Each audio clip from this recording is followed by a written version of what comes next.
Bonjour, aujourd'hui nous sommes dimanche, le 16 avril, et nous avons fêté la Pâque.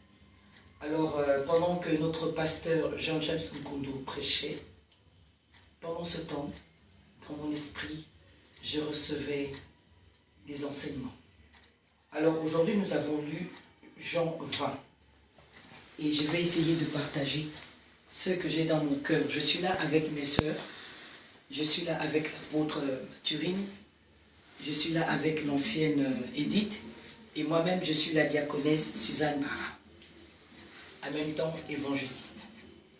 Alors, nous sommes dans Jean 20. Je vais lire la parole de Dieu. Marie de Magdala, le premier jour de la semaine, Marie de Magdala se rendit au sépulcre dès le matin, comme il faisait encore obscur. Ici, on voit que la femme qui se préoccupe réellement de l'œuvre de Dieu se lève, peu importe le temps, le moment. Et elle vit que la pierre était ôtée du sépulcre. C'est la femme qui est la première à découvrir l'horreur. Pour cette femme-là qui avait confiance à ce Seigneur qui était parti. C'est-à-dire pour elle, elle n'avait pas vu que Jésus était mort. Elle est restée dans l'espérance, elle est restée dans la foi. Rien ne pouvait l'ébranler. Donc la femme d'ici, c'est aujourd'hui, doit rester une femme inébranlable. Nous continuons. Elle courut vers Simon-Pierre et vers l'autre disciple que Jésus aimait. Et leur dit, ils ont enlevé du sépulcre le Seigneur et nous ne savons où ils l'ont mis. Mauvaise nouvelle pour Pierre et Jacques, Jean. Pierre et l'autre disciple sortirent et allèrent au sépulcre. Ils couraient tous deux ensemble. Mais l'autre disciple courut plus vite que Pierre et arriva le premier au sépulcre. S'étant baissé, il vit les bandes qui étaient à terre. Cependant, il n'entra pas. Vous voyez là, on peut voir que vous pouvez être à deux. Un va plus vite, il arrive à l'endroit. Il s'arrête là. Et celui qui était le dernier, il vient même encore, lui que tu as laissé, il revient encore te dépasser, il rentre. Et c'est ce qui s'est passé. Alors, c'est pas ce que j'ai envie de dire. Nous continuons. Ils couraient tous les deux ensemble, mais l'autre disciple courut plus vite que Pierre. C'est fini. Courut plus vite que Pierre. Il arriva le premier au sépulcre. S'étant baissé, il vit les bandes qui étaient à terre. Cependant, il n'entra pas. Simon-Pierre qui le suivait arriva et entra dans le sépulcre. Il vit les bandes qui étaient à terre. Et le linge qu'on avait mis sur la tête de Jésus, non pas avec les bandes, mais plié dans un lieu à part. Alors, l'autre disciple qui était arrivé le premier au sépulcre entra aussi. Et il vit et il crut. Car il ne comprenait pas encore que, selon l'Écriture, Jésus devait ressusciter. À ce moment, ils avaient vraiment des difficultés à comprendre que l'Écriture devait s'accomplir, parce que je crois, pour ma part, qu'à ce moment, l'Esprit de Dieu n'était pas encore avec eux. Bon, continuons. Et les disciples s'en retournèrent chez eux. Cependant, verset 11, Marie se tenait dehors, près du sépulcre. Elle est repartie à sa place, parce qu'en réalité, c'est ce que Marie faisait tout le temps. La femme d'Issée doit se lever, elle doit rester à sa place. Elle doit être à sa place pour faire l'œuvre du Seigneur. Elle doit faire sa tâche, celle que le Seigneur lui a donnée, ordonné de faire. Alors, comme elle pleurait, elle se baissa pour regarder le sépulcre. En réalité, plusieurs de nous, nous pleurons tout le temps. Nous avons des fardeaux, nous avons des soucis, nous avons beaucoup de besoins, beaucoup de choses. Nous sommes là, chrétiennes, on est là, nous pleurons. Mais un jour, les pleurs là vont s'arrêter, ces larmes là seront essuyées. Elle est repartie à sa place parce que c'est ce qu'elle faisait tout le temps. Alors, qu'est-ce qui se passe?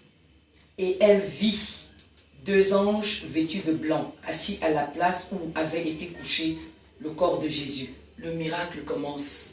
Parce qu'elle était fidèle. Marie est restée fidèle au Seigneur. Parce qu'elle allait tout le temps au sépulcre de Jésus. Elle parlait toujours à Dieu. Elle pleurait Jésus, que le Seigneur était obligé de lui montrer tout ça avant tout le monde. Donc la femme dit, c'est l'espérance doit d'être. Alors, ils lui dirent, donc les deux anges lui dirent, femme, pourquoi pleures-tu? Elle leur répondit, parce qu'ils ont enlevé mon Seigneur et je ne sais pas où ils l'ont mis. Verset 14. En disant cela, elle se retourna et elle vit Jésus debout. Pour dire que, à un moment donné, dans notre souffrance, nous femmes, on va persévérer. On verra Jésus debout. Notre problème sera résolu. Mais elle ne savait pas que c'était Jésus. Elle ne savait pas. Hein. Jésus lui dit, femme, pourquoi pleures-tu? Qui cherches-tu? Elle pensait que c'était le jardinier. Lui dit. Elle pensait que c'était le jardinier. Lui dit, Seigneur, si c'est toi qui l'as emporté, dis-moi où tu l'as mis et je le prendrai. Elle avait, c'est-à-dire, elle était tellement, comment dire ça, elle était tellement dans la désolation qu'elle n'a même pas pu reconnaître Jésus. Plusieurs fois, nous, femmes chrétiennes, nous le faisons. Nous restons là, Jésus nous parle à travers un homme. Nous ne reconnaissons même pas la voix du Seigneur. Alors, elle dit, Jésus lui dit, Marie, elle se retourna et lui dit en hébreu, Rabouni, c'est-à-dire maître. Donc il a fallu que Jésus l'appelle par son nom. Dieu connaît, autant que nous sommes, Dieu connaît, chaque femme dit c'est. Dieu connaît le nom qu'il t'a donné. Et chacun de nous reconnaît son nom. Il a fallu que le Seigneur l'appelle par son nom, qu'elle reconnaisse que c'était son Seigneur. Parce que certainement, le Seigneur avait une manière de l'appeler Marie. Moi, je peux appeler Marie. Marie. Marie. Certainement, le Seigneur avait une manière de l'appeler. Et elle a reconnu tout de suite la voix de son maître. Alors, nous continuons. Jésus lui dit, ne me touche pas, car je ne suis pas encore monté vers mon Père. Le Seigneur lui a donné des recommandations parce qu'il avait des choses à faire. Alors, mais, va trouver mes frères et dis-leur que je monte vers mon Père et votre Père, vers mon Dieu et votre Dieu. Et nous voyons ici que la femme est la première évangéliste du monde. Et nous, les femmes, nous sommes appelées à évangéliser. Qu'on le veuille ou pas, nous devons parler de Jésus.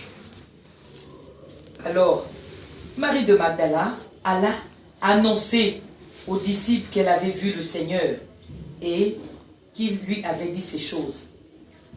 Le soir de ce jour, qui était le premier de la semaine, les portes du lieu où se trouvaient les disciples étant fermées à cause de la crainte qu'ils avaient des Juifs.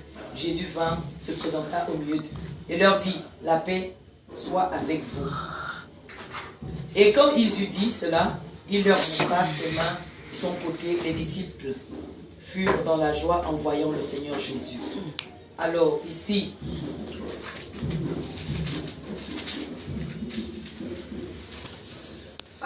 nous voyons